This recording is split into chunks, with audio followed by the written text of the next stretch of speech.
It came from the combination of a landscape and a feeling I once had. There was a time when my family drove far out into the mountains, and I live in the mountains, but we went to different mountains to get this firewood, and we drove so far out into the middle of nowhere, and I remembered going up this road and thinking, how will we ever find our way back down?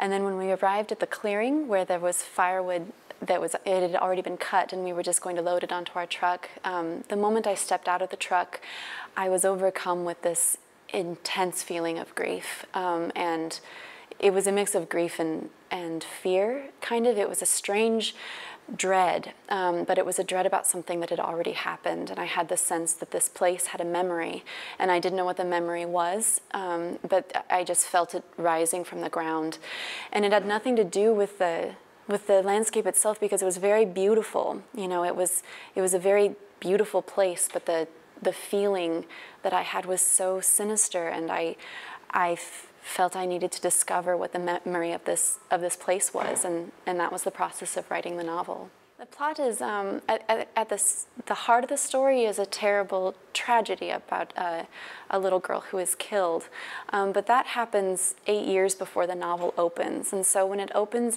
it's about a new wife who has married the man who has lost his daughter, and it's about how they endure in the wake of this tragedy that happened years before they got together. And so it's about this new wife trying to understand his past, and in that way it's a love story, because in marrying him, she's married his past and his tragedy, and as he's slowly forgetting these memories because of early onset Alzheimer's disease, she feels it's her duty to remember for him, and that's very complicated because she can't remember because she wasn't there, and because he doesn't talk about what happened very much, so she's trying to, as respectfully as she can, discover what it was that happened, and so in doing so she forms this strange sort of sisterhood with his ex-wife, whom she doesn't speak to, but she feels this kinship to, even though his wife is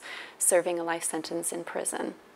Idaho is a place I love dearly. It is my home, but it's a very complicated place. It's a combination of extraordinary natural beauty and also dark secrets. And where I lived, I felt that I could walk through the mountains, and you know, there's flowers and there's animals and just lovely wilderness, but you never knew what you would stumble upon that was sinister, you know, and there were very scary things that I found deep in those woods, and things I often didn't understand, and a lot of violence, you know, in the animal world and in the human world. And my childhood was wonderful. I had a very, very happy childhood, loving parents, loving siblings, but we were surrounded on this mountain by these unseen strangers that were our neighbors, you know, distant neighbors, because everybody owned a lot of land and it was very secret, and a lot of them were quite hostile. I was obsessed with a lot of things, and one of them is the question of, if you do something terrible, like if you're a good person your whole life, and then you have a lapse of self and you do something terrible, who are you after that moment? Are you still the same person that, you know, did all these other things, and you know, what happens to you? And I've always, my whole life, I've thought about prison. Since I was a little girl, it was a deep fear that I had that I would one day go to prison, and I would think from a very early age, how will I still be Emily if I'm in prison? And so that was one of my obsessions, is just how a woman in particular who's done something terrible, but how she might still have a sense of self even if she's trapped within these four walls, and how to hold on to your dignity and your you know, your soul, for lack of a better word. And you know, so I'm also obsessed with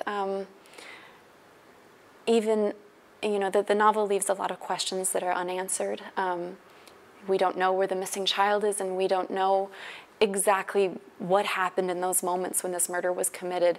And I think that that's how most of the mysteries in our lives are. I think when somebody loses somebody, else, somebody that they love, to a tragedy like this, to just something so unfair and horrible that there never is an answer, even if there is an answer. And so I was obsessed with how to go on even if you don't understand, how to live with not having an answer.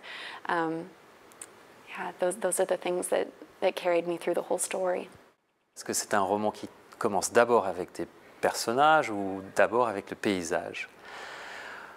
Ils sont tellement mêlés l'un et l'autre que j'ai du mal à départager, parce que vraiment ces personnages sont ancrés dans cette terre montagneuse. Et pour moi, j'ai des couleurs, en fait, quand je pense au début d'Idaho.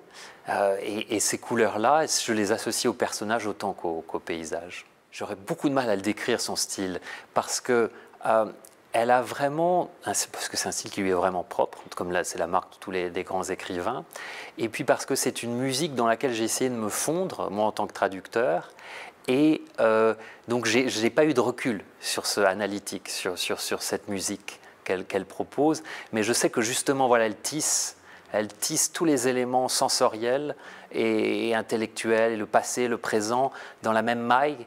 Donc pour moi, c'est quelque chose c'est comme une espèce de rivière qui coule et qui emporte tous ces éléments, et avec un peu de chance, emporte le lecteur avec. Les signes particuliers de l'écriture d'Émilie, pour moi, j'allais dire le mot beauté tout simplement, ce qui est un peu très très vague, j'en conviens, mais c'est ça, c'est la manière dont j'en reviens toujours à la nature et à ce qu'elle a de mystérieux. C'est le mystère aussi, le mystère qui est ancré dans la terre et qui est ancré dans les personnages, dans la vie des personnages, dans leurs relations entre eux, dans le passé, dans le présent. Donc pour moi, c'est une écriture qui investit complètement le mystère. Alors souvent on parle de parti pris de traduction, vous me posez la question quels ont été mes partis pris, et donc même quand j'apprenais la traduction, on disait il faut prendre des partis pris de traduction. Alors moi je ne suis pas sûr d'en prendre en fait, je me laisse vraiment imprégner par l'écriture, et ensuite j'essaye de suivre Émilie là où elle va. Et grâce à la personne qui travaille après avec moi, qui relit ma traduction aux éditions GALLMEISTER, on teste ce qui fonctionne ou non. Là où je suis allé trop loin, pas assez loin, là où j'ai pu rendre cette poésie, tout en faisant en sorte que ce ne soit pas trop obscur. Voilà, parce qu'il faut laisser le mystère, mais pas en même temps être dans l'obscurité. Et c'est ça tout le défi auquel je me suis attaché. Voilà.